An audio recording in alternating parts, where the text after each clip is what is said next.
This is episode number 295 of the Homeowners Show. Whether you're a DIY or looking to hire, we're here to help you find the best information and options for you and your home.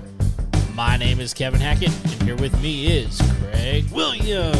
Hello, and welcome to the Homeowners Show. We are so glad you could join us for another live episode here in the studio. How you doing, Kev? Well, I'm just glad we're here right now. I know how you're doing. It was an empty question. Cheers. Cheers. Yeah, it's been an interesting night here at the Homeowners Show. We've been trying all kinds of new interesting things, and nothing has changed. Nothing's changed. Nothing's changed. We thought we could be innovative and cool, and we thought wrong. Let me tell you all something. It is not easy to do a show like this. It's not. I mean, and we had some issues with our live episode a couple weeks ago. Yeah. And it made us like go into evaluation mode on some of our gear. Mm-hmm. And we have good gear. Like we have probably way better gear than most other podcasts. Yes. And that's not like being bragging or anything like that. It's just like we have good gear. Yeah. And it's just frustrating when your stuff doesn't work. Yeah. And it like the audio went down 30 minutes into the show and we lost a lot of good conversations. Yeah. So, well, and on top of that, we chose, this was a choice. We chose not to record that one on site. To have a redundancy recording. We recorded it. We just recorded nothing. Right. for like 2.5 hours. But so far we have audio. It looks like. Yeah, it looks, so we look good. We'll see.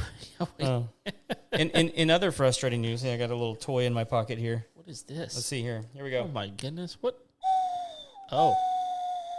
So in other frustrating news, here's the official Dove report. Yes. For South Central Texas. It sucks out there. The doves are non-existent. Or highly intelligent. Yeah, well, I'm sure that's not the truth. So they've just decided, here's what's happened. They've decided, it's way too hot over there. I'm not going to. Here's the thing, man. Like, opening day was on Sunday. I didn't get to go that morning, but I went that evening. And then I went again the next morning and the next evening. Yeah. And we got skunked. Yeah. I think the whole time we were there saw maybe 7 birds. Oh my goodness! And like if you've ever been dove hunting, like you're used to taking like 10 to 15 a day. Sure. Like that's your harvest. That's your state legal limit is 15. Right. And it's not terribly difficult to get there if you're a decent shot. No. Yeah. Especially if there's birds. Well, that is a prerequisite. Yeah. But yeah, so and we're out on a lease and we've got access to like 1,000 acres or something like that, and so I'm getting frustrated. I took my kids. This was like my kids all together first hunting trip, right? And I'm wanting it to be like a good experience. They had a blast, by the way. Sure, like we made it as fun as we could. We took them out to eat during the day, and we did all the fun like hunting stuff as you should. And but I was getting frustrated, and I was like, you know what? I'm gonna take the ATV. I'm gonna drive over to some of the other lease spots, and I'm gonna see what's going on. I heard there were some. I heard lots of gunshots to the east of us. Okay. And I don't know if all those guys were just shooting at Chi-Chi birds, or what. They're just testing the rifles. Could be. I mean, but like more than likely they saw some dove. Maybe there was a good spot and we just didn't have it. But everybody that I talked to. Everybody is getting skunked. Man.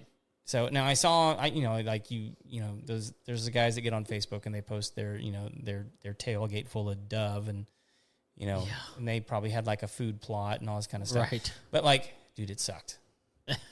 It just sucked. And like, and I had like the worst, like the one time I get, when there's no birds flying, you're like, man, I just wish one would fly by. Sure. One, so I could take a crack at it. Sure. And so we had moved over to this other field, and I was like, I'm going to walk the fence line because there was nobody else there. And I'm going to see if there's any birds like, sitting down in the grass or perched on the fence or anything like that.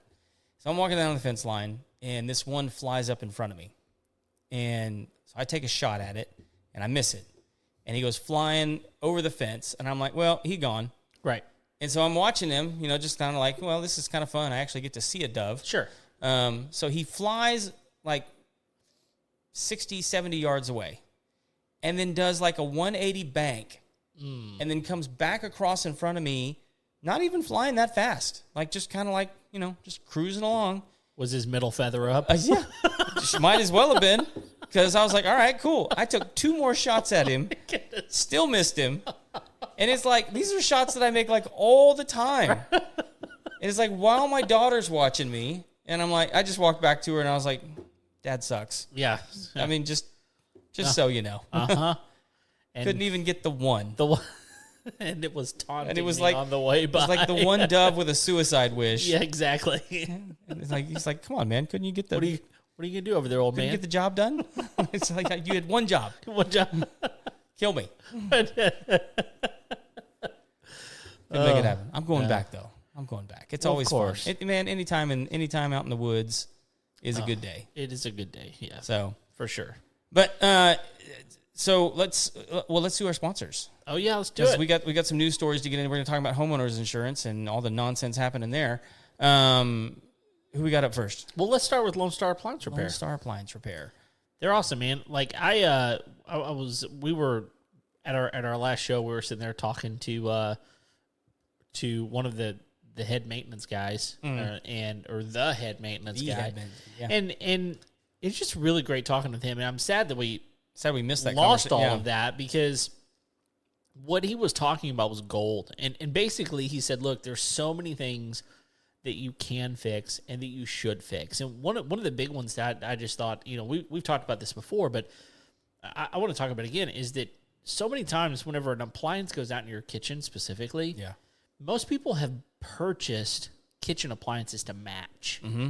And so if you have this desire to just replace your appliances, but they're not going to match. No. Because those manufacturers, they're making new stuff every year like every other manufacturer out there. So it's going to look a little different. It's going to have a little different, feel to it. It's going to look, the finishes aren't going to be the same. The handles aren't going to be the same. The logo's probably going to be in a different place. All this kind of stuff. Yeah. And most people that come over to your house probably aren't going to notice, but you're going to notice. You're going to notice. It's going to be a lot easier if you will just call the appliance repair person. They will come out, and most of the time they're going to be able to fix it for cheaper, and get you, hooked back up pretty quickly. Really, the thing that gets expensive on the repairs is like the computer boards and stuff like that. Yeah, those are the parts. But like if it's if it's other things other than like that computer on a lot of new appliances, it's relatively cheap to repair. And a lot of those are repairable too, or replaceable. They are. Yeah, they're just expensive parts. They are. So it's, and there's no getting around it. I mean, like you can get them from one spot and one spot only, and they know it. Right. But if you want to, if you want the people who are going to treat you right in the midst of something horrible happening to your appliance, this is the great company to call, Lone Star Appliance Repair. You can reach them at 936-647-2364. Perfect. Give them a call. Guys, also we have True Texas Solar. True Texas Solar. They're the ones. And I actually, we just put a reel up about this the other day. I think I was talking about it. And the thing I love about True Texas Solar is they are the leader in the area. In fact, I was talking to the owner, Josh, the other day, and he was telling me that there was another business that was saying, hey, in the North Houston area, or really the Houston area in general, if we were to look for like the best company to partner with, this was another business, the best company to partner with for solar, who would it be?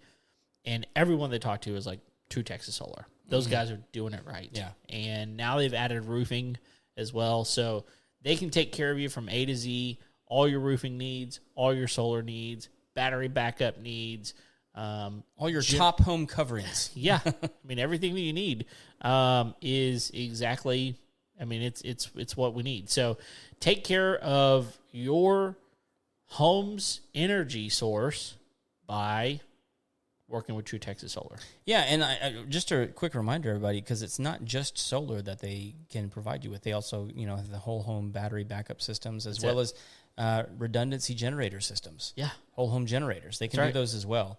And so, like, they can provide just a full suite of home energy independence for you. And who doesn't like not being at the teat of a tyrannical government? Yeah. Yeah, and there's actually some pretty cool new solar stuff coming out. I don't know if you've seen this. Have you seen were you with us or when we were talking about the new technology that's been developed that's like super thin solar panels? I don't know. Like you could literally like a wrap on a car. You could make solar. Oh, that's cool. Yeah, it's that thin. It's very pliable, very workable. And they were talking about you can literally put it on a wrap on a car or That's super anything. cool. Yeah, so there's some really cool technology coming out. Who knows what all that looks like? But So could it be like almost like a membrane that you would put like on a metal roof? I guess. Yes. Okay. Yeah, and so now you're basically putting.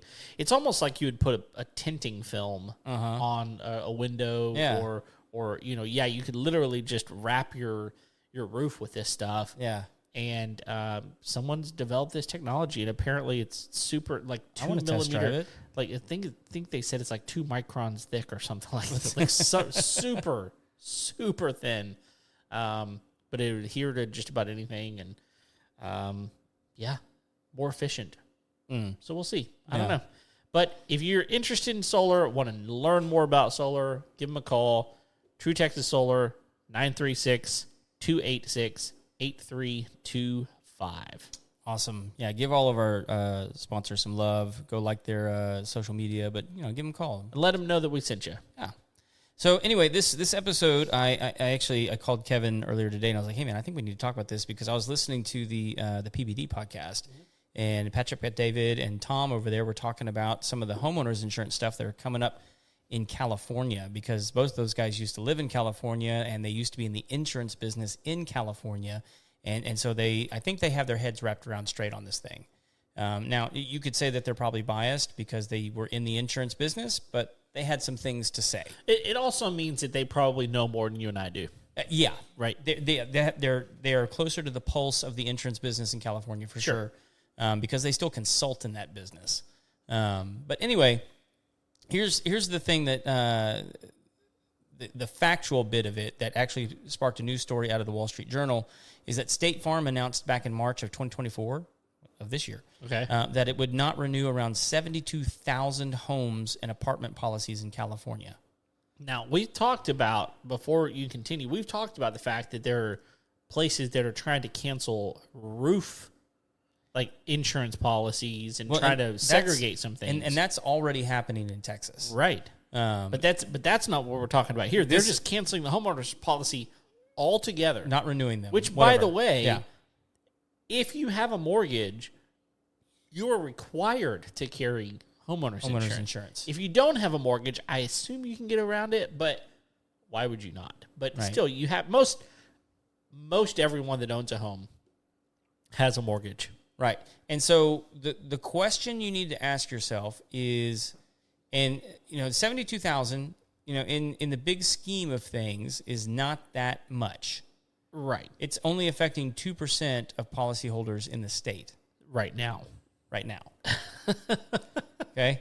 So, and that's an excellent word to use, Kev, because I think that's what's coming down the pipeline. Yeah. And so this is almost like a signal, right? Mm-hmm. So what I think everybody needs to understand is there's a reason that they're doing this. They're not doing it to just pick on 72,000 people. Sure. There's a business reason that this is happening. Yeah, I mean, it's almost like anytime you want to figure out what's going to happen in college football, just watch the NFL. Anything you want to know what's going to happen in high school football, watch college football. It's a trickle-down effect. Absolutely. It starts at the top, and eventually Little League is doing it, right? Or, Pop Warner or whatever you're calling it, right? So this is what you're talking about. Right now, it's affecting these people. 2% of people, 2% of policyholders in the state of California. Right. And my prediction is it's going to begin to affect more insurance policyholders in California. Yeah. Because here's the other thing people need to understand is not renewing policies is one thing. Many insurance companies particularly in hazardous areas to live of different states, because we're going to get into Florida here in just a minute, because in Texas is affected by both of these.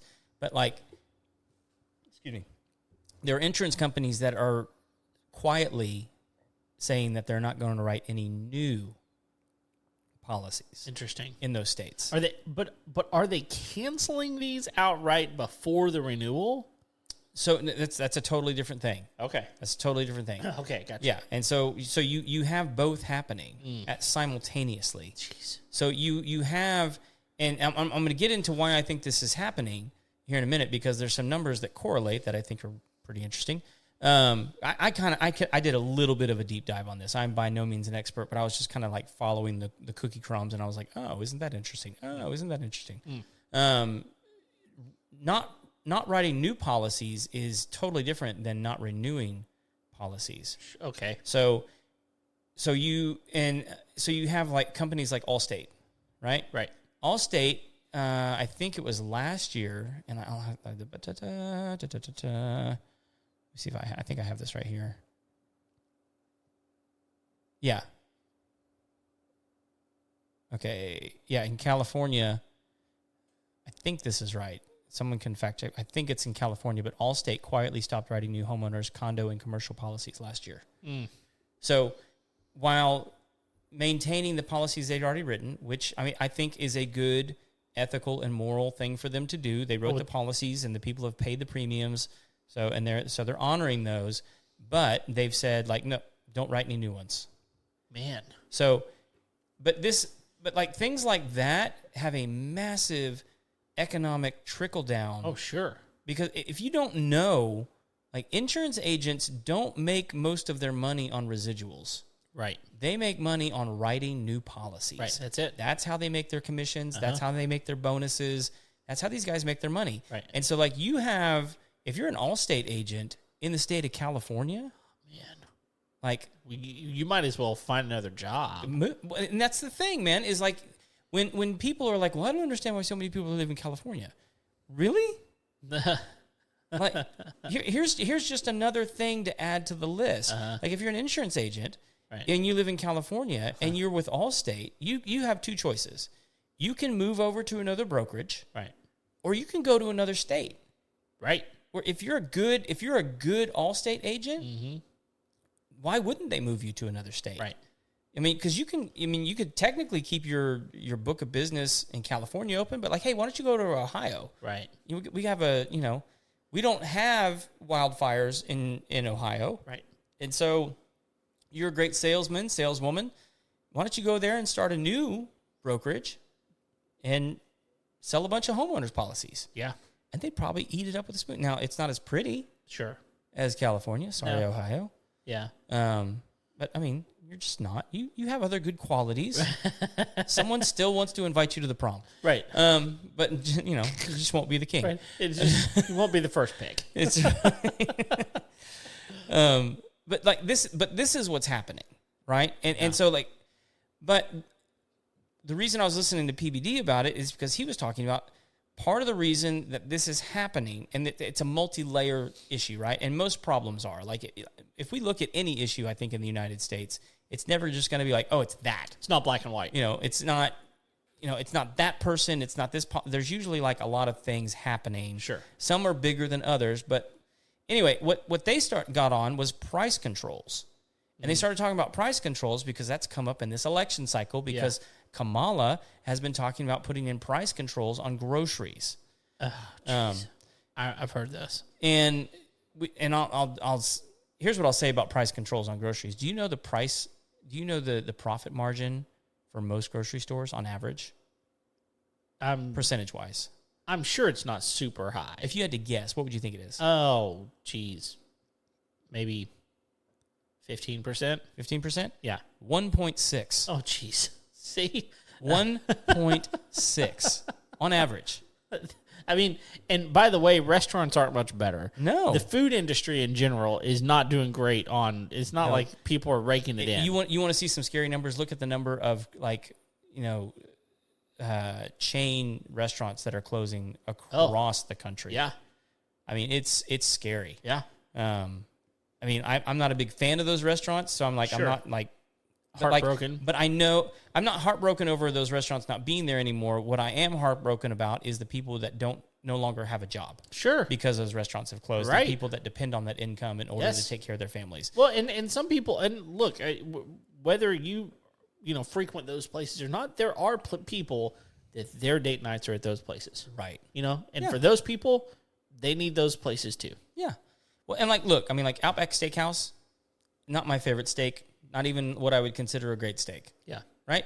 But there are people that make good money serving tables at Outback Steakhouse. Absolutely. Because of the mid-range restaurants, it's one of the upper ones. It is. If you have the choice between Outback Steakhouse and a Chili's, again, there's nothing wrong with these, but Outback's just going to be considered a more upscale date night between the two. Right. And so waiters and waitresses can make pretty good money at an Outback because, if you're going in there for a date, you're probably going to have a bottle of wine. You're probably going to have a couple of steaks. You're probably going to have an appetizer. There's probably going to be a dessert. It's going to be $100. Yeah, easy. And so all that to say, here's what's happening. And so there is the California Fair Plan. Have you heard of this? No. Yeah, this is some weird stuff. I can't imagine it's going to be fair, but let's get into it. Okay, so this was actually a plan that was voted in over 50 years ago in the state of California. Oh. Okay. And, so here's what it says. The Fair Plan's mission is to protect consumers. The Department of Insurance, led by Insurance Commissioner Ricardo Lara, exercises oversight under California law to make sure the Fair Plan addresses the changing needs of Californians. Okay? And here's what Commissioner... because Californians are like, our needs are different today than they are yesterday. Right. They're always changing. Anyway, go ahead. He says, this is Commissioner Lara, I am using my oversight to make sure all Californians have options for coverage that meet their needs. While the Fair Plan has a long history of protecting consumers, it must continue to respond to climate change and future threats. Okay? And so if you get into their website... Okay, let's get into this. And so this is when the numbers become interesting. The Fair Plan is available to California residents and businesses in urban and rural areas who cannot obtain insurance through a regular insurance company. Okay? So technically, they're an insurance provider. Oh. Right? As of 2020, the Fair Plan covers less than 3% of residents. Meaning more than 97% of Californians have a competitive option for insurance. They're contradicting themselves here, right? Right. But wait. How many policies did State Farm affect by pulling out of California? How many? I don't know. 2%. Wow. Okay, that's not even that many. Well, it's a lot of people, but it's not necessarily a large percentage. So here's my question.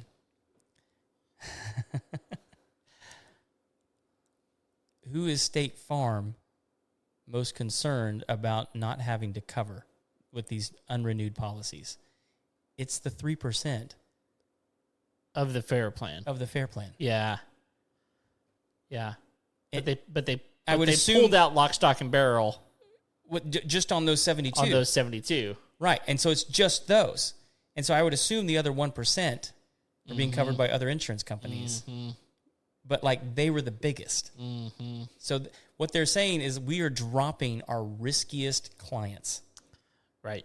Right? Yes. And if you read, if you continue, so the Fair Plan back in 64 or I don't know, when was it enacted? Yeah. I don't remember what you said. It says it's been around for 50 years. 50 years, so 70-something. 73, 74. Anyway, it's been around a long time. Yeah. So what it was initially put in place for was exactly for what it said, right? It's available to California residents and businesses in urban and rural areas who cannot obtain insurance through a regular insurance company. Why wouldn't they be able to obtain insurance through a regular insurance company? Maybe their house. You ever had to apply for insurance? I haven't. Everybody does. Well, I guess on some level, but it's just so easy for most people. Yeah, most people can get it. But why wouldn't an insurance company offer coverage? Well, there would be a lot of reasons. It could be the house isn't in good enough shape. It's the area that Right. it's in. It's in a high crime area. It's it's a high hazardous area because of earthquakes or because of Yep. I don't know there's tons of reasons why people wouldn't be insurable as far as that goes. Right. And so what the FAIR plan does is it forces insurance companies To take those policies. to take those policies. And so State Farm's going, nah, screw that. Yeah, I'm out. exactly. And because and Not look, only that, the FAIR plan sets the rates. so they don't have so State Farm's losing money every time they Yes. have to sign one of these policies. They're setting the rates, and they're also setting the coverage limits. And so one of which means that State Farm's having to pay out on stuff they don't even want to pay out on. right, Yeah. And so in 2019, Commissioner Lara raised the limits for residential to $3 million and raised the commercial to $20 million. And I'm sure she had to raise them somehow. Ricardo. Excuse me. Yeah. I'm sure he Dude, had they're to. sensitive about that stuff in I California. know. Sorry. So many things to say. One day we might want to have him on the show. I I'm doubt just it. saying. I doubt it. She won't come. But so Definitely not now. But the price of houses have to go up at some. I mean, they're going up. I'm sure the rate. That's the excuse that they're using. I'm for sure it this. is. But $3 million. Okay, $3 million In coverage. in coverage on a home that's uninsurable. I doubt it. Right. I doubt it. We're probably talking apples and oranges here. I will say this, and I'm not defending insurance companies, but if you really want to figure out, I mean, insurance companies are in business to make money We assume. and for themselves. They're in the business for themselves. Absolutely. And so it's a business. it is a business, and it's equally a business decision to go, look, this isn't working for us. Yeah. So you're going to have to make the choice. Do I stay in a situation where we're losing money, or do we make a choice to pull out? And ultimately, sometimes business decisions suck, but you have to make them. Yeah. So, again, not defending them, but would you have done something different if you owned State Farm? Yeah. I don't think I would. Well, and it's not just home insurance, it's also auto insurance. Apparently that's getting increasingly more and more difficult because of all to get. those EVs there. I mean, they're not going to be able to buy a vehicle that isn't electric in next year? No, 2026, I think it is. In California, you're not going to be able to buy any vehicle that's not electric. So this is a quote from Mike Dorelli. I think I'm pronouncing that right. He's the executive director of the American Agents Alliance. He says the withering availability of auto and home insurance in the state, California is what he's talking about, seems headed for a death spiral. Never in my career have I heard from so many insurance agency owners and consumers desperate to buy auto or home insurance, yet unable to purchase it due to a lack of availability. I love this. It's like supply and demand somehow. Oh. It's like oh, you ran out of them. Mm-hmm. Yep. You know why? Because we're not writing anymore. That's what it turns out. Yeah, to be. and so like you have big companies, big name brand companies. Yep. State Farm, Allstate, no longer writing any new policies in California. Jeez. And do you know the reason that they're pointing to? Is it the hazard stuff that they're canceling stuff across the nation for? It's weird, man. So what they'll do is they'll say, well, we've had too many catastrophes, and it's all because of climate change. And so climate change has caused the forest fires. Oh, okay. And so they're able to have like this boogeyman. Yeah, because of climate change. Yeah, because forest fires have never happened before the climate change in California. Not only that, man. Like you have states with really dumb policies when it comes to fire. States like California and Colorado, and like I've actually read some about this. Like they don't do any controlled burns in those states. No, and historically, controlled burns have been done in order to prevent massive forest fires. Yep. And unless they've changed things recently, which I doubt they have, because it's not considered like super cool and hip to like do a control burn. Right. But like that tends to be what causes when you do a control burn so that you don't build up all of that thatch. Right. That causes fires to sustain when they spread. become big. Yeah, because if you've ever even watched like a fire show, like one of the ways that you stop a fire from continuing to burn is to cut a line around it to where it literally has nothing to burn. Right. And that's part of what you're doing in controlled burns. You're making it to where the burn cannot spread as quickly. And so if you're not giving yourself that, I mean, here's the deal. At my house, I live on acreage. You do too. At some point, you got to cut your grass. Even in places that you're like, I don't have to cut that more than a couple times a year, but I got to cut it. Yeah. Because if I don't, it's going to get overwhelming, which is exactly what happens in a lot of these places we have forest fires. Yep. So figure out a way to take care of the situation so it doesn't get out of control. But in those scenarios, what happens is now you're uninsurable because you're in an area where we're unwilling to do what needs to be done. Yeah. It's a problem. It's a big problem. And now we're having to have this conversation about people not being insurable. Right. And, oh, by the way, guess what can happen if you don't have insurance, on homeowners insurance, and you have a mortgage? The mortgage can drop you. Yep. For that alone. Mm-hmm. And if you have no control over getting insurance and your mortgage company drops you, guess what's going to happen? Yeah. You're going to lose your house. Yeah. Well, and what's going to happen when California finally runs out all the reputable companies? Oh, jeez. I mean, like, really? It's going to be like Uncle Harry, waltzing in there going, I'll do it. Yeah, I'll insure these people. This is the problem is we're going to create the wrong kind of monopoly. That's right. And so like you're going to be forced to pay these guys who provide no service, who refuse to pay claims, and like they'll probably pass some sort of legislation that makes them pay something or another. But like, sure, they won't care. No, like it's going to come down to like two companies running the whole state of California, because everybody else that has any business sense is like, why would you do business there? Well, because and with laws like this FAIR plan that you're talking about, which is fair to who? Exactly. I mean, exclusively the consumer. Exclusively the consumer. And I'll tell you right now, like, for people that own businesses, if your product is only valuable if the consumer wins, only the consumer wins. Yeah, and you lose every time. Then your product becomes useless. Right. And you will take it off the shelf. You will remove it from your service list. But if you don't have that option, what are you going to do? You're going to leave. Right. And I think everybody can understand this pretty well when I said that, grocery stores profit margin is typically like around 1.6. Yeah. And I think part of the reason is that in grocery there's a lot of waste. Not because they're wasteful. It's food. It spoils. Things get in it. Yep. Stuff happens. There's a lot of lost product. Sure. In between creation, packaging, and actual sale. Sure. And not only that, we're dealing with produce. Not all the produce sells, and so you have a lot of loss. It doesn't like those stores have to buy all that produce. Right. They don't just like.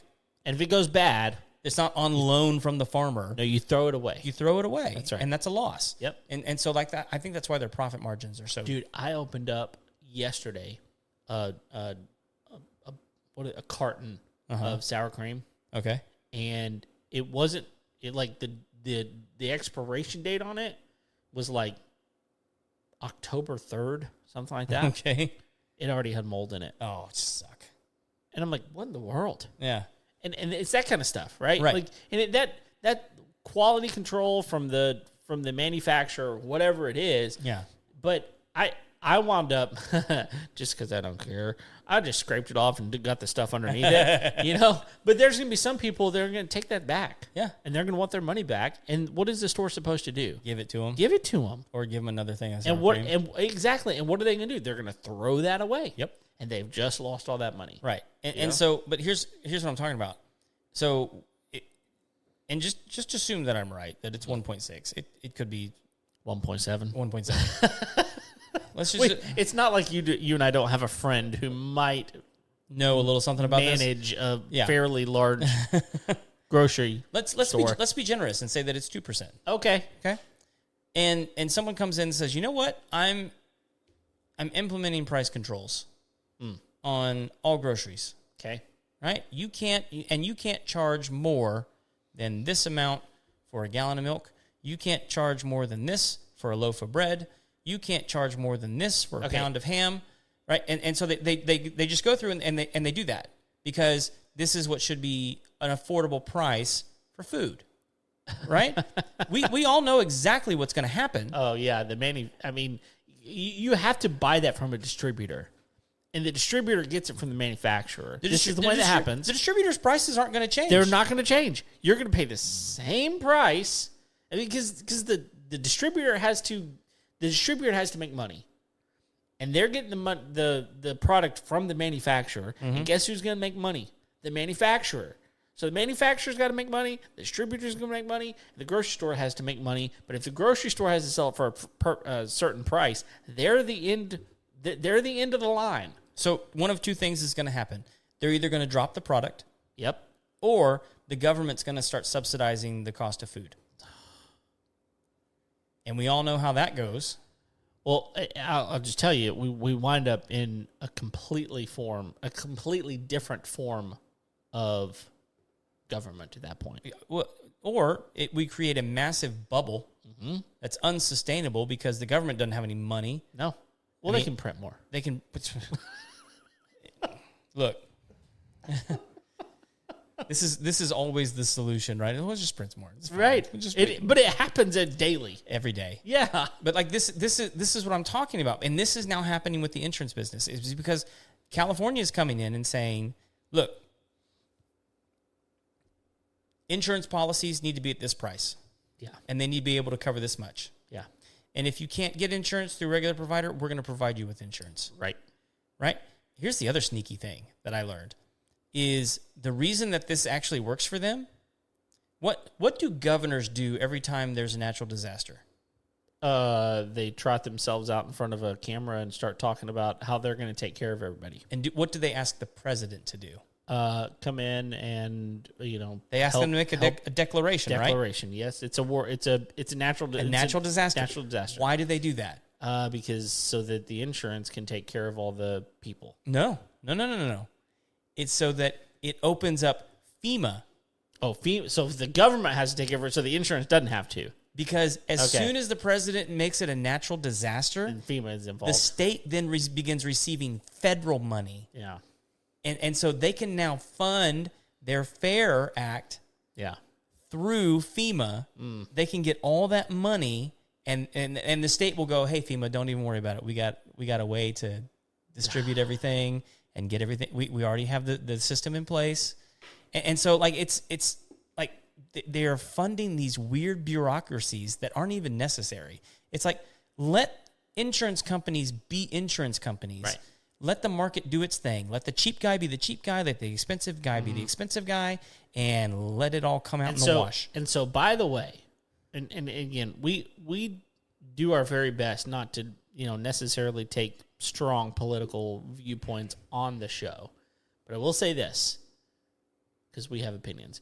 But I will say this: who you vote for matters. Yeah, because there are consequences. There are consequences.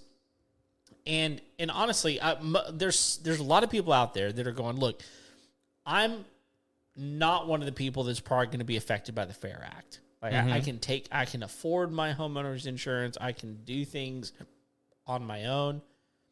And those same people many times would say, I care about the person who can't. Right. I do care about those people. Now, how do I help them? I feel helpless. I can't just help everybody. Right. And honestly, to help one person's like thousands and thousands of dollars. How can I actually help them? But I do care. I wish they weren't in a scenario where they feel completely entrapped, right? Right. You can choose who you vote for. Yeah. And you can choose how the person that you elect actually is going to take care of things because you voted for them. Yeah.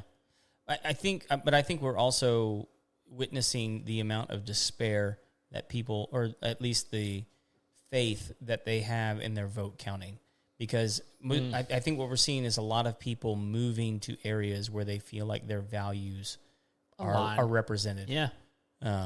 And I think that's a lot of the mass migration that you see from California, from New York, to places like Texas, Tennessee, and Florida. That's right. And that's again, that's not to like degrade anybody's political view. It's like, I think there are conservative people living in California and New York that are just done with having to live in those regimes that are not going to change anytime soon. No. And so they're like, I'd rather relocate and go to Texas, Tennessee, or Florida and find new people. Right. And I can't tell you the number of times I've read, it's like, I've been in California for 60 years and I finally had enough. Yeah. And I was like, good Lord. We finally enough. Look, I meet some people, I'm done in 5 minutes. Yeah, that's right. Your pain tolerance is higher than mine. You're a better man than me. That's right. But anyway, so here's kind of the last bit of this. Is big news story not too long ago. This was back in July, but it came as much of a lot of relief to homeowners in Florida as State Farm decided to stay in Florida. And Farmers Insurance completely pulled out of Florida. Oh, really? Yeah. And so it was like Farmers pulled out, but like State Farm was like on the fence and they decided to stay. And I think it had like a lot of negotiations going on with DeSantis. Sure. But it was a big deal. It was a really big deal. Yeah. Because you lose those two and like you're down to next to nothing. Yeah, I mean, and here's the thing, man, is like in Florida, I don't know that you have anything like the fair. And when you lose two big ones like that and you don't have price controls in place, what are the ones that are left going to do? Well, they're going to jack their prices up. They have to. They have to. Yeah. And that's the thing I think a lot of people don't understand is like the reason some of these insurance companies aren't writing new policies and want to move out of these states is because they're coming up against legislation that is forcing them to behave in ways that are contrary to their to the well-being of their business. Right. And so like it's not, and this is very much like the restaurant thing. Like we're going to run up against where you're not going to have any more good agents in the states in which you live because you're not allowing the business to operate. And what has happened, and again, this is part of like a bigger picture, you know, everyone got really excited about the places that they lived during the pandemic when the prices on their homes got jacked up. Yeah, of course. Right? Yes. And so even though the prices got jacked up, a lot of people's insurance policies didn't change. Right. And, well, the price of materials went up. The price of gas went up. Yep. Cost of living went up. And so an insurance company, when you live in a state like Florida where you have the potential for natural disasters, a hurricane can come in and blow your house down, what would have replaced your house 4 years ago Doesn't anymore. It doesn't anymore, but you're operating under that same policy. And so now the insurance company doesn't have the bandwidth to repair these homes because the cost of the materials is 3 to 4 times what it was before.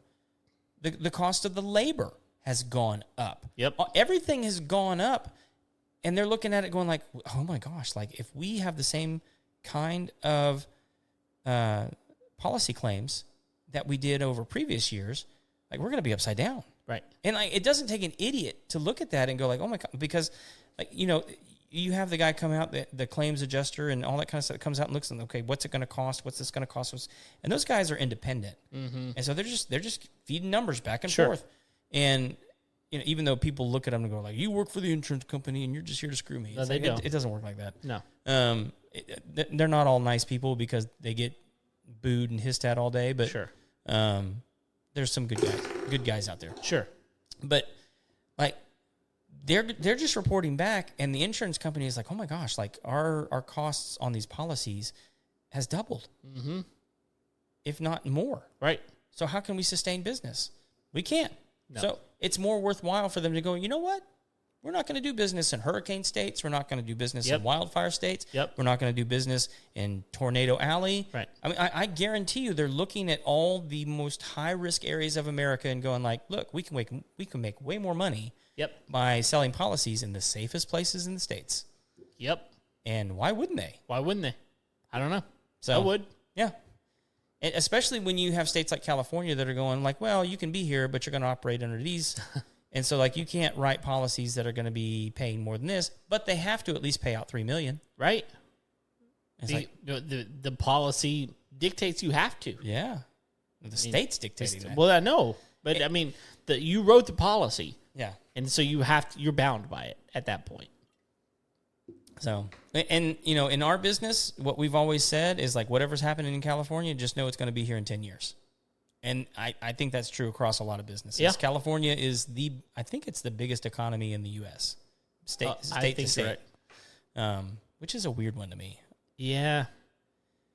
There's a lot of stuff out there. But it's a Silicon Valley and Silicon. Well, because so much of it is high dollar too. Yeah. You're right. So anyway, that's all I got for tonight, man. Yeah, me too. I think we're good. It's late Yep. here, so we're gonna end this, y'all. Thank you for hanging out with us, even if you are watching us live. We appreciate you very much. If you have not already found us on all of your favorite channels, YouTube, Facebook, Apple Podcast, Spotify, Pandora, wherever you want to look at us, we're probably there. Thank you for hanging out. Leave us a 5-star rating review on Apple Podcast. Subscribe. Tell your friends about us. Until next time, we'll see you later. See ya.